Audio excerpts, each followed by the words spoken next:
The Avengers radio series, a cultural phenomenon in South Africa back in the 1970s, South Africa was a country with no national television service. It wasn't until 1976 that the country would get its first taste of television broadcasts. But before that, radio was the primary medium of entertainment and information for the masses. This was the context when The Avengers, a British spy-fi series, made its debut on South African radio and became a cultural phenomenon. The Avengers was a British television series that originally aired from 1961 to 1969. The show revolved around the adventures of John Steed, a suave and sophisticated secret agent, and his various female associates. The series was a unique blend of traditional spy thriller elements with science fiction and fantasy, which set it apart from other shows of its time. While the series was hugely popular in the UK and had also made a significant impact in the American markets, being one of the rare British series given a network transmission slot, it was virtually unknown in South Africa. This was primarily due to the lack of a national television service in the country until 1976. However, as a film series, The Avengers was able to gain some exposure in South Africa through film rentals. But it was the launch of the radio series that truly brought The Avengers to the masses in South Africa. Come and listen at www.myclassicradio.net.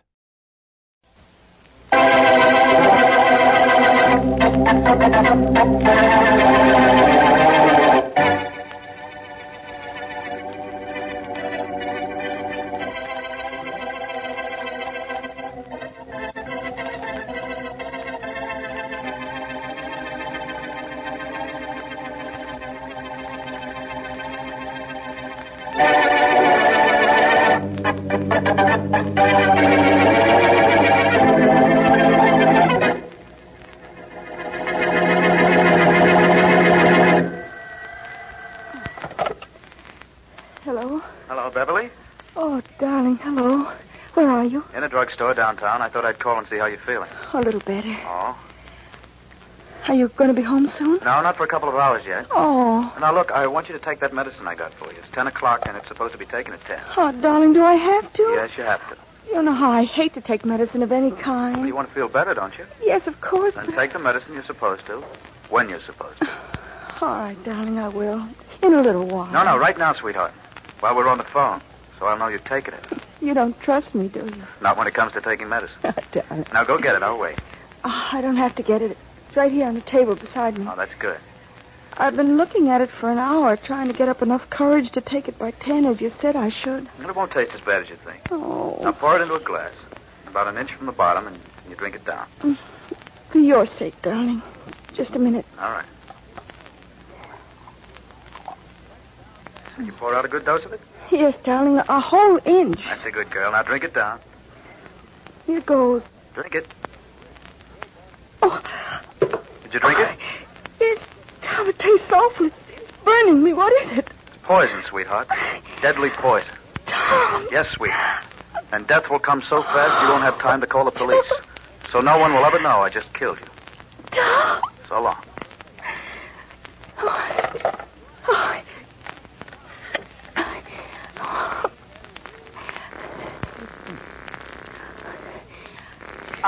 Operator, get me. Get me.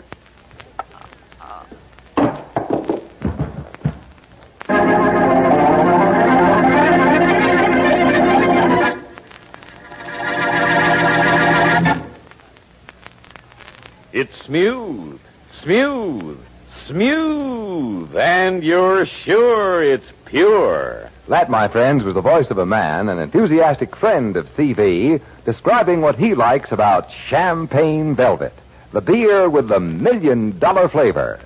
You, too, will find that CV is smooth from foam to finish. More than that, from your first sip of the rich, creamy foam that billows on top of your glass, right down to that last delicious drop, you'll find CV bright and sparkling, light and lively, with a clear, clean taste that makes you sure it's pure and stamps it as a beer of real premium quality.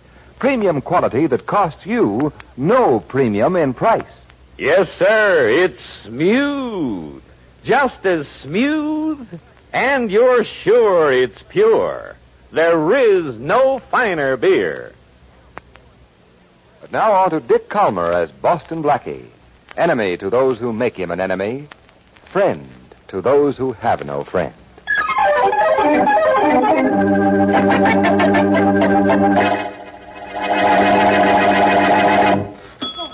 You next, mister? Yes, I'll take a pack of those razor blades and the ball on the counter here. Very good.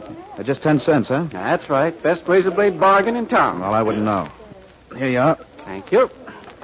Is this the only drugstore in town without a clock in it? Oh, no, there's the clock on the wall at the back of the store, right over the phone booth you just came out of. An observing kid, aren't you? Indeed I am. 2 minutes after 10, huh? Correct. Is that clock right? Right on the dot. Oh, that's bad. I promised my wife I'd be home at 9:30. Really? Oh, well, there have been a lot of other nights when Beverly wouldn't speak to me.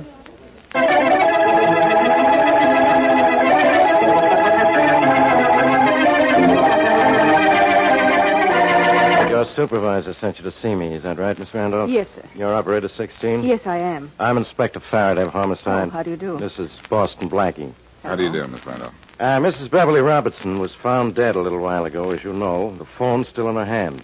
I understand you reported an emergency at her number. Yes. I was sure there was something wrong because she seemed in pain, was trying to tell me to get her something. Get her what? Quiet, Blackie. Okay.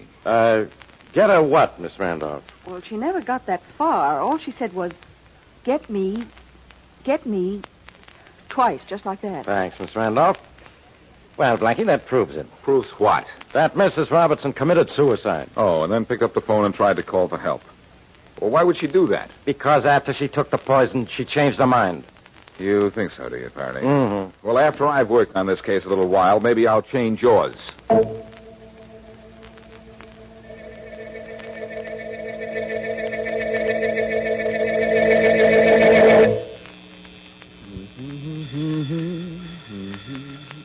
Come in.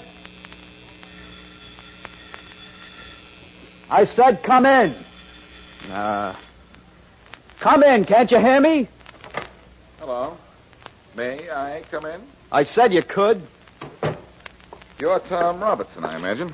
Some imagination you've got. I ought to be Robertson. This is his house. Who are you? Boston Blackie. But I'll wait till you're through shaving to talk to you. Oh, come on in and talk now. Fine. Prefer an electric razor to the soap and water kind, do you? That's the general idea. What do you want, Blackie? I'd just like to ask you a few questions about what happened here at 10 o'clock last night. You know what happened. If you read the papers or talked to the police, because the police have already talked to me. I know that. Oh? But I'd like to talk to you, too. So? I have nothing to go on but a maybe. But it's maybe your wife was murdered. And maybe I murdered her, too, huh? I didn't say that. But if my hunch is right, somebody killed her, and I'd like to find out who. Go ahead. Well, first tell me something. Did your wife have any reason to commit suicide? I don't know. Was she insured? Yeah.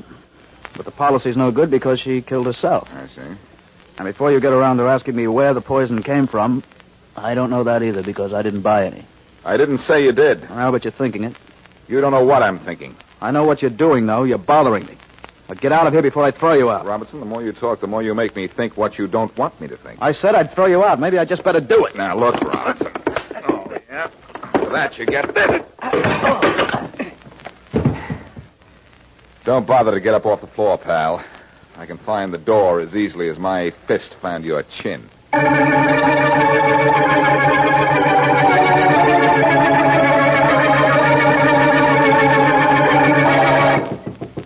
Come in. Carol, did you see the... Miss Martin to you, Miss Garber, during business hours, remember? I'm sorry, but this doesn't have anything to do with business. Did you see what's in this morning's papers? Look at it. I saw it on my way to the office. It has nothing to do with business, did you say? Well, yes, I guess it does at that. It just kept us from going out of business, that's all. But what's amazing is I didn't think he'd do it, Carol. Miss Martin, Miss Garber, this is a business office, remember? All right, but as I started to say, I didn't think he'd do it. He had to do it. It was self-defense. And a guy who'll do anything to save a dime will do more than anything to save his life. Wait a minute. Okay. Martin Merchandise Company, good morning. Miss Martin, please. Speaking. Oh, Miss Martin, this is Robertson. Yeah, hello. Hi. Where are you? I'm in a phone booth. It's all right to talk. Is it? I would have come to the office, only I thought I'd better not so soon after last night. Is there a job for me? Yeah, tonight on Highway 10. Meet us at the junction of Highway 10 and 18A at midnight tonight. All right, I'll be there. Tom, Yes? my deepest sympathies at the loss of your wife. Oh, thanks. Goodbye. Goodbye. What's the joke, Miss Martin? Oh, I really shouldn't laugh, should I, Miss Garber? Mrs. Robertson was a nice kid, I hear. Too bad she had to stop living because she found out what her husband does for his.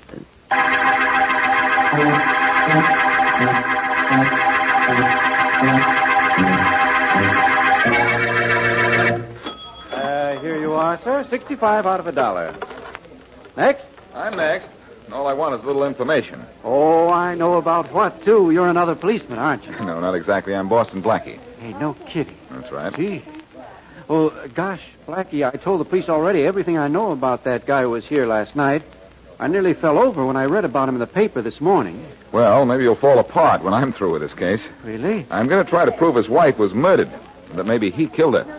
Oh, not even you can do that, Blackie. He was here when she died, right here in this drugstore. I'm aware of that. And it's 5 or 6 miles from here to his home. I know, but he was sure here at 10 last night because he asked the time when he came out of the phone booth. Asked the time, huh? Yes. Well, that's usually done by people trying to establish an alibi. Oh. But in this case, it could be a coincidence. What else did he do? Well, he bought a pack of these razor blades on the counter here. They're cheap, but they're the best razor blade bargain in town. Robertson bought a pack of razor blades? Well, sure. A fella has to shave. But not with a blade. No. Robertson uses an electric razor. What? Then why did he buy razor blades, bargain or no bargain? Maybe to make awfully sure that you'd guarantee he was here at exactly 10 o'clock last night. Oh. Which might mean he knew she was going to die, and at exactly 10. But, Blackie, he was here at 10, so how could he have given her that medicine? She took it at 10 o'clock, too. And it was the medicine that killed her. I know that. And I know something else, too. What? Even if Robertson did kill his wife with that medicine, it's going to be tough making him take his.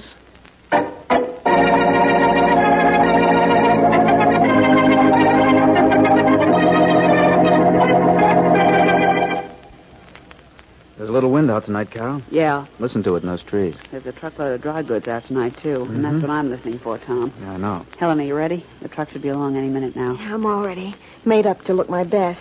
Well, the best a lady in distress should look. You really look as if you've been trying to fix the motor on your car, Helen. Thanks. Do I look the same? Yes, Carol.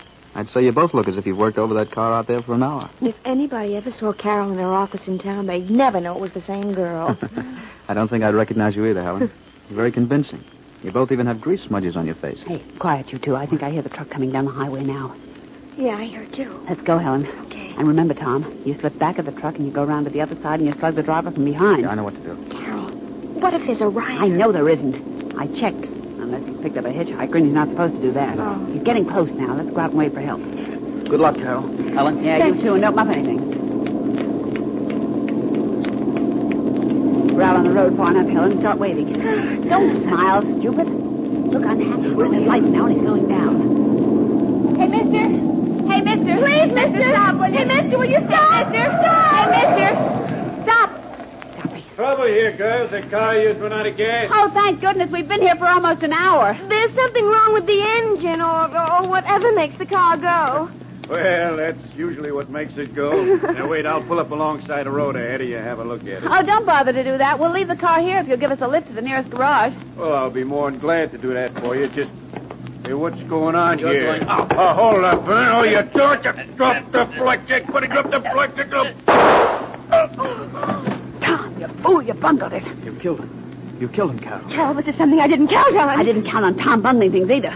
He got a look at Tom. I had to kill It him. was a mistake, Carol, killing him like this. The only mistake was his, being so fast you couldn't knock him out. But it was his mistake. And his last.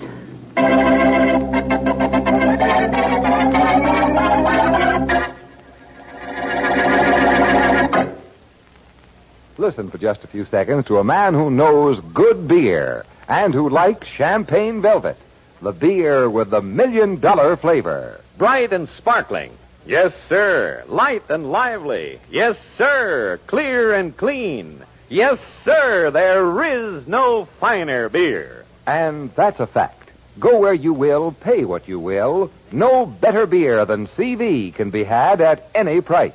No better beer than CV can be made at any cost. CV's famous formula provides for only the more costly premium quality materials. Then, CV's careful processing and controlled aging gives you a beer that you're sure is pure. CV's flavor will tell you all of that.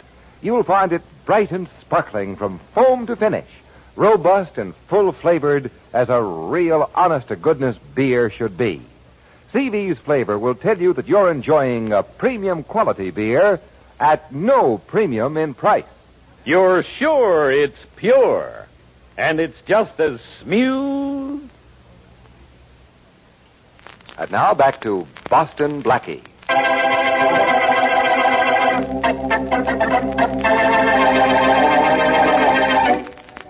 While he speaks to her from a drugstore phone booth, Tom Robertson talks his wife into taking some medicine, which is poison. But neither the police nor Boston Blackie can accuse Robertson of murder, for it is firmly established that he was in the drugstore at the exact time of his wife's death. Furthermore, no motive for murder can be found. So, over Blackie's objections, police list the death as suicide. As we return to our... Faraday, I tell you, I'm more convinced than ever that Mrs. Robertson was murdered and probably by her husband. Look, right now this office of mine has trouble enough. I'm working on the case of that murdered truck driver. Well, great. I'll solve it for you if you'll just listen to me for 4 minutes. What for? I told you minutes. Oh. Faraday, I had a talk with the clerk in Wallace's drugstore. Fine. Learn any neighborhood gossip? Yes, at exactly 10, the night of his wife's death, Robertson bought a package of razor blades from that clerk. You did. But all he uses is an electric razor. Are you serious? Yes. And I have a pretty serious hunch that Mrs. Robertson's death was murder. You do. Faraday, Robertson went out of his way to make certain that he'd be seen in Wallace's drugstore at the exact time of his wife's death. I know he asked the time, and that's the way to establish an alibi. But how did Robertson know when his wife would take that poison? There's one of two ways he might have known that. Mm-hmm. Maybe she took that certain medicine at regular hours, or, better still, the phone call he made from the drugstore could have been to his wife. Reminding her to take it, huh? Yeah. Maybe even having her take it before he hung up. Now I know you've been listening to me. Hold it a minute. Faraday, homicide. Inspector Faraday, this is Dr. Morrow's secretary. Oh, yeah. Has he been able to trace the poison that killed Mrs. Robertson? Yes, that's what he asked me to call you about. It contained a very rare drug, Inspector. Very little of it in town and very hard to get. Well, who bought it recently and where? There's been no record of a sale of it for 6 months, but we did run across something extremely interesting. Yeah? A quantity of it was stolen along with an entire truckload of drugs that disappeared one night a month ago. Hijacked, you mean? Yes. Thanks a lot. Goodbye. Goodbye. Blackie, you think you have something? Yes, Faraday. Big ears and sharp ones, too. I heard what the girl said. Then you know what it means, don't you? There's a connection between Mrs. Robertson's death and the hijack mob that killed the driver last night. It sounds that way. Yep. And you agree her death sounds like murder, too, don't you? Yes, I do. But I'm going after those hijackers first. And believe me, it's going to be tough. First murder's first, Inspector. Do it my way. Go after Robertson for killing his wife, and catching those hijackers will be easy.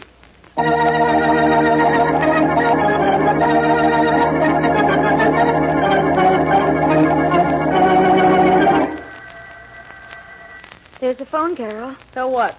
Well, you want me to answer it? Definitely not. Oh, the office is closed for the day. Just throw the key on the switchboard, will you, Helen? Okay, but it might be a customer. The Martin Merchandise Company can wait till another business day for another customer. Oh, I'm tired. Well, I'm worried.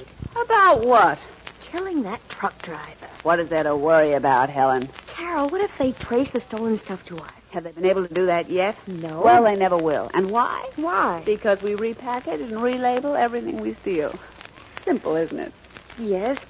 But someday we'll slip up. Oh, no, we won't. I'm careful to get rid of anything out of the ordinary. The drug I used to put a good kick in the poison for Tom's wife was the only thing unusual that I didn't get rid of. But, Carol, that was stuff we got when we hijacked that drug truck a month ago. I know. But I had an idea a month ago that Tom's wife knew what the score was. And I made him admit it. Yeah. Say, where is Tom, incidentally? Oh, he went home about an hour ago. He said he was tired after last night. I'm tired after today. I think I'll go home and get some sleep. I wish I was sure I could sleep tonight. What's there to keep you awake, honey? Worry? Yes. Huh. I tell you, the police will never catch us.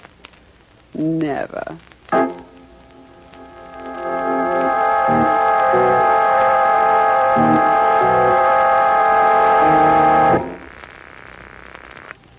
Operator.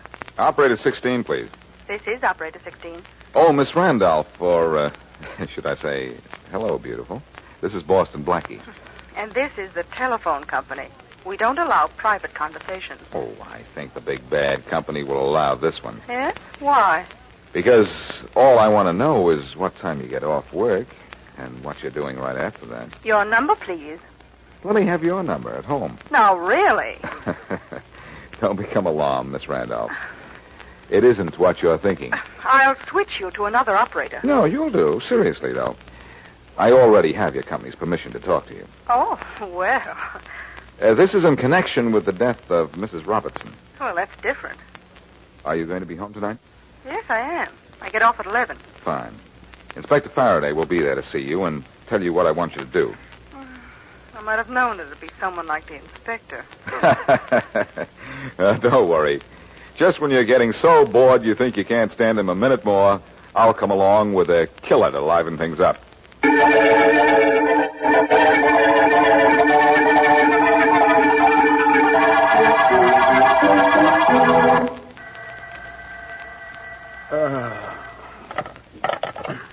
Hello? Hello, Mr. Robertson? Yes? Sorry to waken you this time of night, Mr. Robertson. Who's this?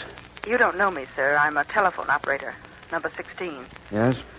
Mr. Robertson, are you awake enough to understand what I'm saying? Yes, go ahead. Well, I'm the operator who answered the emergency call from your wife as she was dying. Shall I go on? Yes, go on. Well, she said a lot more than I told the police. What was that? You heard me. My name is Jane Randolph. I live alone in apartment 1A at 1 West 66th Street. Now, what do you want? I want you to be in my apartment in half an hour with a lot of money in your hand. Bye now. Hello? Hello? Hello? Oh. Circle 6, 4, 5, 9.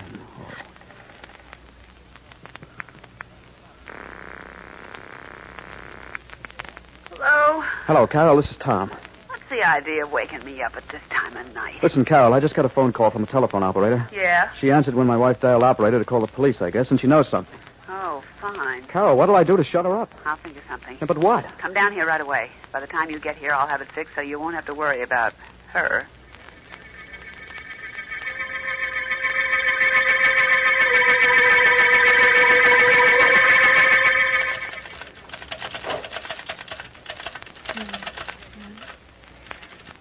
Okay, Carol. Got that typed out. Read the last sentence back to me, will you, Helen? Okay. I put the poison in her medicine and then phoned her from Wallace's drugstore at 10 o'clock and talked her into drinking it while I was on the phone. Okay? Perfect. Now, write this for me. Hmm? The next night, The next night, I killed I killed that truck driver that truck driver near the junction near the junction of Highway 10 Highway 10 and 18A. and 18A. Next night I killed that truck driver near the junction of Highway 10 and 18A. Okay, anything else? Mm-hmm. Yeah. I had no accomplices. I had no accomplices. Nor anything to do. Nor anything to do with, with the... Wait a minute now. Any of the other hijack jobs. Any of the other hijack jobs. Except the drug truck. Except the drug truck. And that's when I got the poison. And that's when I got the poison. To kill my wife. To kill my wife. There. There, now what? Now we get this signed and our worries about a certain operator are over. Telephone operator? Well, let's just say that what a certain telephone operator knows certainly won't hurt Tom Robertson.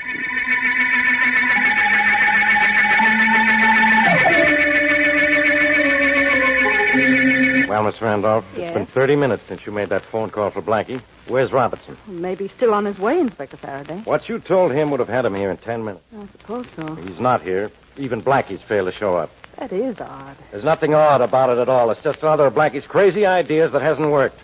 The only thing odd is that I waste my time with him, too. I'm awfully sorry. Is there anything else I can do? Yes. When Blackie shows up, tell him what I think of him. But then the telephone company doesn't approve of that kind of language, does it?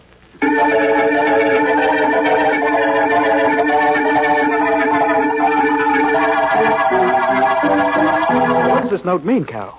It means that I can dictate a pretty good letter. And that I know how to type.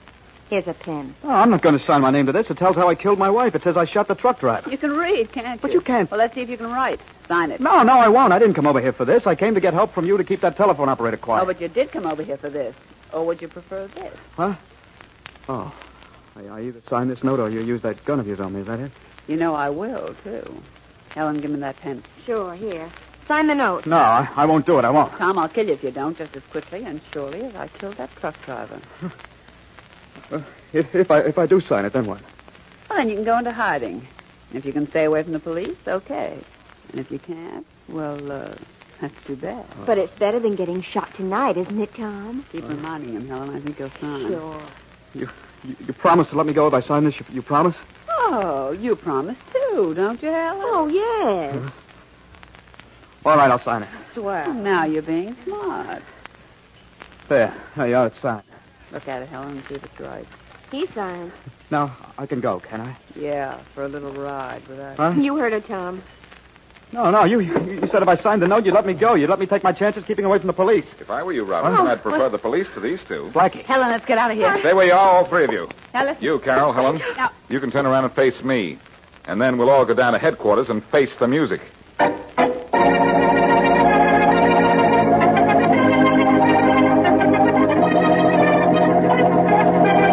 Well, Robertson. Yes? You'll be leaving Faraday's office for cell pretty soon, just as Helen and Carol did a few minutes ago.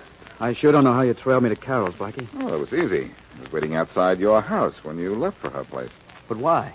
Because I wasn't sure you'd fall for that phone call you got from the telephone operator. You knew about that? I arranged it. Arranged it?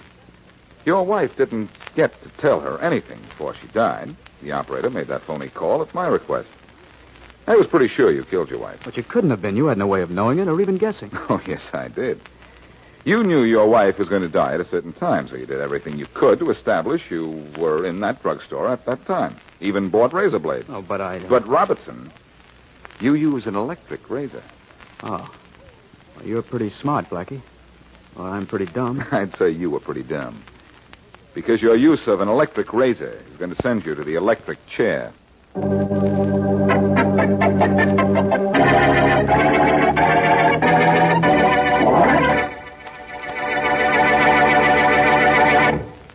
If you want a beer with flavor, a flavor that's delightfully different, try the $1 million flavor of Champagne Velvet Beer. It's just as smooth. Now, there's a suggestion for the person who has yet to try Champagne Velvet. You'll find CV to be the smoothest, most mellow beer you ever tasted. More than that, you'll like its brightness, its sparkle, and the clear, clean taste that makes you sure it's pure. In addition, you'll enjoy the rich, robust, and full-bodied flavor that proves CV's premium quality. Premium quality that is yours to enjoy at no premium in price. That's why our enthusiastic friend says... Try it. Just try CV and you'll agree there is no finer beer. You're sure it's pure. And it's just as smooth. Just as smooth. And now, here's a glimpse of what happens in next week's Boston Blackie Adventure. Well, tell me what kind of a person she is, and perhaps I can suggest something. Well, she's a simple type. Like simple people like me and simple prices. Like what? Well, actually, she'd be angry if I spent more than 10 cents. 10 cents. I know exactly what you mean. You do? In this drawer here, I have just the thing for you, sir. What is that, an electric light? A diamond necklace, sir, worth, as you could probably guess, not 1 penny less than $10,000. I can guess. But to you, sir, the price is 10 cents.